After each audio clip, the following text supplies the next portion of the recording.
नमस्कार दोस्तों, मैं विवेक एक बार फिर से अपने YouTube channel stock trading technique पर आपका हार्दिक स्वागत करता हूं। दोस्तों चलिए 19 तारीख के लिए जो निफ्टी 50 के 10 दिग्गज शेयर्स हैं जिनके ऊपर मैं अपना ओपिनियन रोज आपके साथ शेयर करता हूं, एक बार फिर से उनके ऊपर अपने टारगेट्स देखते हैं कि क्या पॉसिबिलिटीज बनती है 19 अक्टूबर के लिए।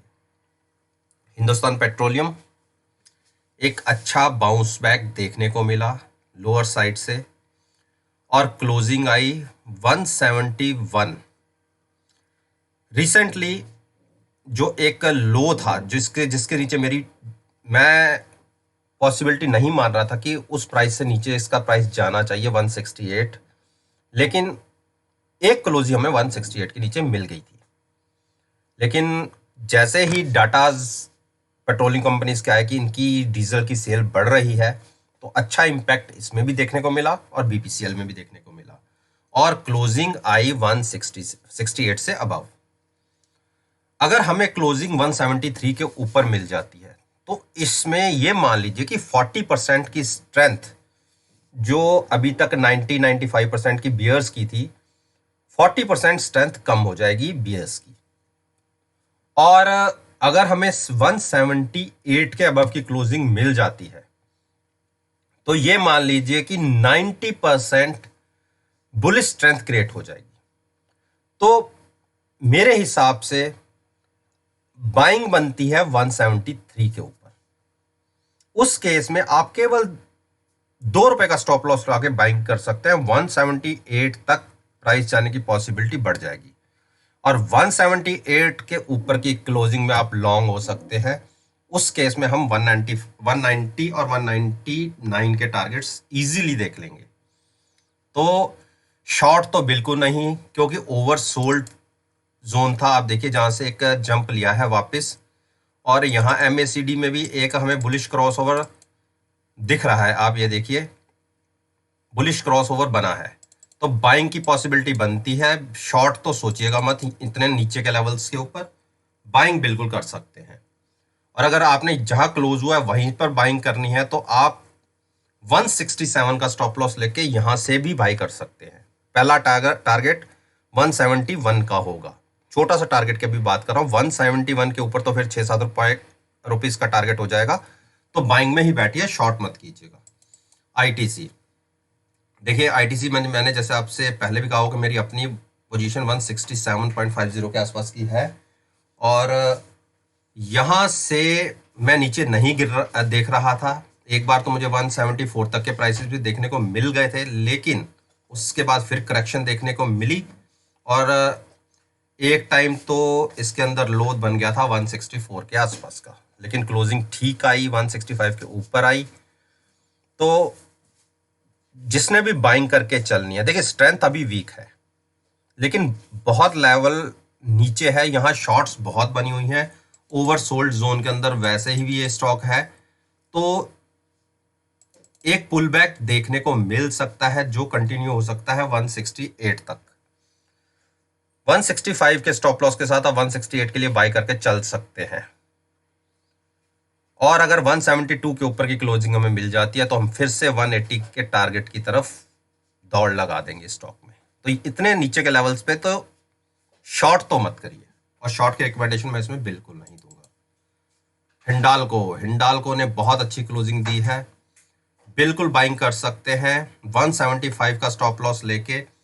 अगर फ्लैट टू पॉजिटिव ओपन होते हैं, जहां हमारी क्लोजिंग आई है 180 के आसपास, अगर उसके ऊपर ओपन होते हैं 175 का स्टॉप लॉस लीजिए, बाइंग कीजिए। टारगेट्स 194 के जो मैंने ऊपर आपके पहले से ही मेंशन किए हुए हैं। शॉर्ट हम सोचेंगे 170 के बाद, जिसकी पॉसिबिलिटी अभी काफी कम है। तो आप बाइंग की तरफ सोचिए, शॉर्ट की तरफ मत सोचिए। डॉक्टर रेड्डी ने वीक क्लोजिंग दिखाई है, अपनी वॉल्यूम वेटेज मूविंग एवरेज भी ब्रेक कर दी, 9 दिन की मूविंग एवरेज भी ब्रेक कर दी। देखिए अगर 5040 इसके नीचे ओपन हो, 5040 की बात कर रहा हूं, अगर इसके नीचे प्राइस ओपन होता है तो आप आंखें बंद करके शॉर्ट कर सकते हैं 5080 के स्टॉप लॉस के साथ। उस केस में 4990 अगर ब्रेक हो जाता है, यानी 50 पॉइंट्स ब्रेक हो जाता है नीचे की तरफ, तो 100 पॉइंट नीचे के और बहुत तेजी से आपको देखने को मिलेंगे। उस केस में प्राइस 4780 तक गिर सकता है, जिसकी पॉसिबिलिटी आज के सिनेरियो में तकरीबन 80% है। स्ट्रेंथ वीक है, दोनों मूविंग एवरेज ब्रेक कर चुका है। एक की पॉसिबिलिटी अगर 20 दिन वाली भी ब्रेक कर देता है तो कंफर्मेशन हमें मिल जाएगी। तो आप इसमें नीचे की सोचिएगा, इसमें बाइंग की मत सोचिएगा। सिप्ला, सिप्ला की क्लोजिंग अभी वीक है। सिप्ला को बाय करिएगा 788 के अबव। अगर प्राइस 790 तक जाता है, उस केस में आप 785 का स्टॉप लॉस लेके बाइंग करिएगा, क्योंकि अभी क्लोजिंग जहां हम चाहते थे उस तरफ नहीं आई। देखिए पिछले 3 दिन में लगातार एक डाउन ट्रेंड में था, जो एक 778 की जो इसने सपोर्ट को ब्रेक किया था, उसके ऊपर आज क्लोज हुआ है। तो वेट एंड वॉच वाली पोजीशन रखिए इसके अंदर। स्ट्रेंथ अभी वीक दिख रही है, बाइंग बिल्कुल नहीं करनी 790 से पहले। लेकिन इसके साथ साथ अगर 778 ब्रेक होता है तो आप शॉर्ट कर सकते हैं 785 के स्टॉप लॉस के साथ। ट्रेडिंग स्ट्रेटजी मैं आपको बता देता हूं। जहां आज की क्लोजिंग मिली है 782 के आसपास की, अगर प्राइस उससे नीचे ही ओपन होता है, यानी आप मान लीजिए 775 हो गया, 780 के आसपास हो गया, अगर नीचे ही ओपन होता है और नीचे ट्रेड करना शुरू कर देता है 10 से 15 मिनट, आपको देखना है 778 का ब्रेक होने का इंतजार करना है। अगर वो ब्रेक हो जाता है तो शॉर्ट में पोजीशन क्रिएट कर सकते हैं। बाइंग के मैंने आपके लिए बोल दिया कहां जाके हम बाइंग करेंगे। भारती इंफ्राटेल, दो मूविंग एवरेजेस के बीच में क्लोजिंग आई है और एक डोजी बना है। डोजी, इस डोजी को आप बुलिश साइड का डोजी बता सकते हैं। नीचे से जो एक बाइंग देखी गई और हाईएस्ट के आसपास एक क्लोजिंग मिली है, लेकिन जो क्लोजिंग हम 185 के ऊपर मान रहे थे, या और 180 के बीच में इसकी क्लोजिंग आई है। बाइंग हम करेंगे 187 के ऊपर जाके। उस केस में 3 रुपए का स्टॉप लॉस लेके बाइंग में बैठेंगे। अगर प्राइस नीचे 180 ब्रेक करता है तो शॉर्ट लीजिए। उस केस में 185 का स्टॉप लॉस होगा और पॉसिबिलिटी आज के हिसाब से अपसाइड की ज्यादा दिखती है। अपसाइड की मूवमेंट इसमें पहले दिख सकती है बजाय कि शॉर्ट के। तो आप मान के चलिए आपको 185 के ऊपर प्राइस ट्रेड होता हुआ दिखेगा। जैसे ही 187 क्रॉस करे आप बाइंग में बैठ सकते हैं। टारगेट होगा 192। ब्रिटेनिया के रिजल्ट्स भी हैं और मंडे या ट्यूसडे को शायद इसके रिजल्ट्स हैं। और जैसा इसमें पिछले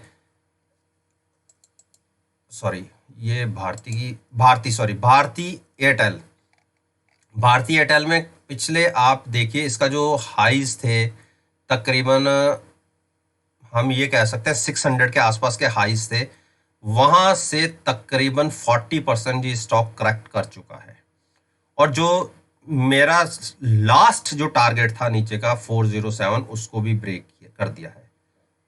एक नीचे का टारगेट और है मेरा 378 का।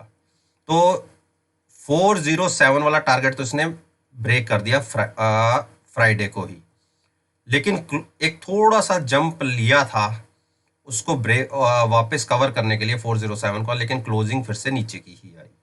देखिए, मैंने अपनी तमाम पिछली 7-8 वीडियोस में मैंने बोला कि इतने नीचे के लेवल्स में मैं शॉर्ट करने की रिकमेंडेशन नहीं दूंगा, क्योंकि ट्रैप हो सकते हैं। कोई भी जंप देखने को मिला, मानता हूं कि उसके बाद भी प्राइस कंटिन्यूस नीचे ही जा रहा है, लेकिन क्योंकि ओवरसोल्ड पोजीशन के अंदर ऑलरेडी हम इसमें ट्रेड कर रहे हैं, तो फ्रेश शॉर्ट करने की मेरी तो हिम्मत नहीं होती।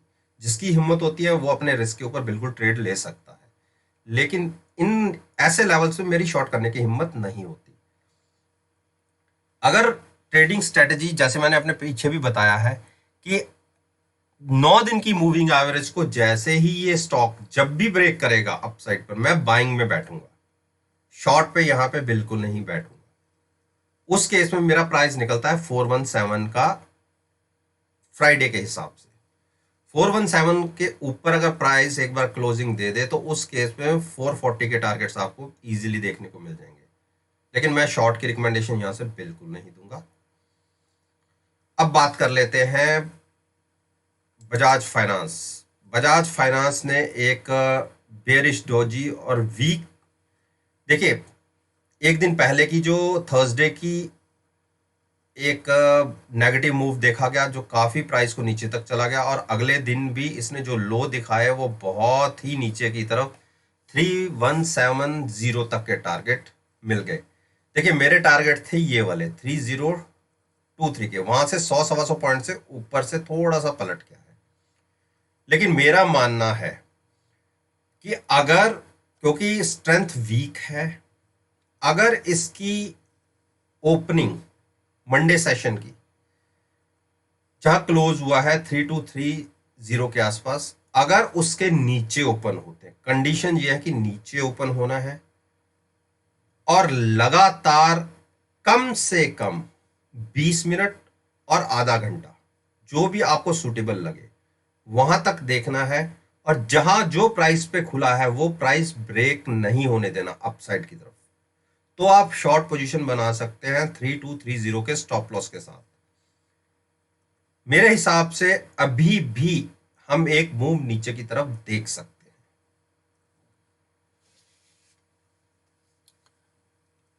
अब बात कर लेते हैं अरविंदो फार्मा। अरविंदो फार्मा अपनी एक ट्रेडिंग रेंज है, क्लोजिंग ठीक आई है, नो डाउट क्लोजिंग मिली है हमें 808 के आसपास, 9 मान लीजिए, लेकिन हम ट्रेड लेंगे 816 के ऊपर। 816 के ऊपर ट्रेडिंग मिलने पर अगर लगातार ट्रेड करता है तो हम 810 का स्टॉप लॉस लेके तब हम बाइंग में बैठेंगे। देखिए शॉर्ट जैसी क्लोजिंग आई है यहाँ पे, शॉर्ट मैं बता देता हूं कहां लेंगे हम। अगर शॉर्ट में पोजीशन लेनी है, हमें ब्रेक करना है 800 का, 800 ब्रेक हो जाता है तो हम 810 के स्टॉप लॉस के साथ तब हम शॉर्ट बनाएंगे, लेकिन 800 के जब तक ऊपर है तब तक शॉर्ट मत करिए। बाकी अगर मेरे हिसाब से मानेंगे तो मुझे इसमें नीचे की तरफ मूव पहले दिखती है, हम एक बार 785 तक जा सकते हैं। बाइंग मैंने आपको बोल दिया 816 के अबव जाके, जिसकी पॉसिबिलिटी कम है, और नीचे की इसमें पॉसिबिलिटी ज्यादा दिखती है, हमें पहले नीचे वाला ट्रेड देखने को मिल सकता है। अंबुजा सीमेंट, अंबुजा सीमेंट जैसे देखिए सीमेंट सेक्टर के स्टॉक्स ने बहुत अच्छा किया है पिछले कई दिनों से, और कंटिन्यूस देखिए एक अप ट्रेंड में था, और मैंने एक आपके साथ टारगेट डिसाइड किए थे कि मुझे इसका स्टॉक का प्राइस मैक्सिमम 248 के आसपास जाता दिखता है, और ये मैंने जब यहाँ के आसपास था तब मैंने आपसे बात करी थी। देखिए पिछले 3 और 4 दिन, पिछले 4 दिन लगातार इसने 248 को टच किया, और फ्राइडे की तो क्लोजिंग भी 248 के ऊपर आ गई। बहुत बुलिश ट्रेंड में है, लेकिन ओवर बॉट पोजीशन के अंदर भी है। तो मैं अगर मेरी बात मेरा अपना ओपिनियन ये है कि अगर मंडे के सेशन में 248 को ब्रेक करके नीचे ओपन होता है, हार्डली 1 रुपये ऊपर की क्लोजिंग है, चलिए सेफर साइड 247 मान लेते हैं, 247 के नीचे अगर ओपन होता है और ट्रेड कंटिन्यूस करना शुरू करता है तो आप सेफर साइड 4 रुपए का स्टॉप ले लीजिए ऊपर का, और शॉर्ट में बैठ सकते हैं। उस केस में आपको 239 के टारगेट्स एक बार तो देखने को मिल सकते हैं। 239 अगर ब्रेक हुआ तो हम 229 तक भी जा सकते हैं, जिसमें ओवरसोल्ड के अंदर जो पोजीशन है हमारी आरएसआई के अकॉर्डिंगली, उसमें कुछ रिड्यूस वो प्राइसेस हो जाएंगे, यानी 70 से हम 60 तक पहुंच जाएंगे अगर 20 रुपए हम यहां से करेक्ट होते हैं तो अब बात कर लेते हैं अंबुजा सीमेंट भी हो गया। तो दोस्तों आपने देखा कि ये वो 10 स्टॉक थे जिसके ऊपर मैं अपना ओपिनियन रोज आपके साथ शेयर करता हूं और कहता हूं कि आप नेक्स्ट ट्रेडिंग सेशन में चलती मार्केट में इन स्टॉक्स के प्राइसेस को मेरे वीडियो के साथ और मेरे टारगेट्स के साथ कंपेयर कीजिए। रिजल्ट्स आपको मिल जाएंगे और मैं आपको कहता हूं कि आप देखना कितने बढ़िया प्रॉफिटेबल रिजल्ट्स होंगे। वीडियो अच्छी लगी हो तो लाइक कीजिए, शेयर कीजिए और मेरे यूट्यूब चैनल को सब्सक्राइब करना मत भूलिए और साथ में बेल आइकन का बटन भी प्रेस कीजिए ताकि नोटिफिकेशन डायरेक्टली आप तक पहुंच सके। इसी बात के साथ मैं आपसे विदा लेता हूं और एक नई वीडियो के साथ फिर से आपके सामने आऊंगा। तब तक के लिए धन्यवाद। Take care and have a nice day.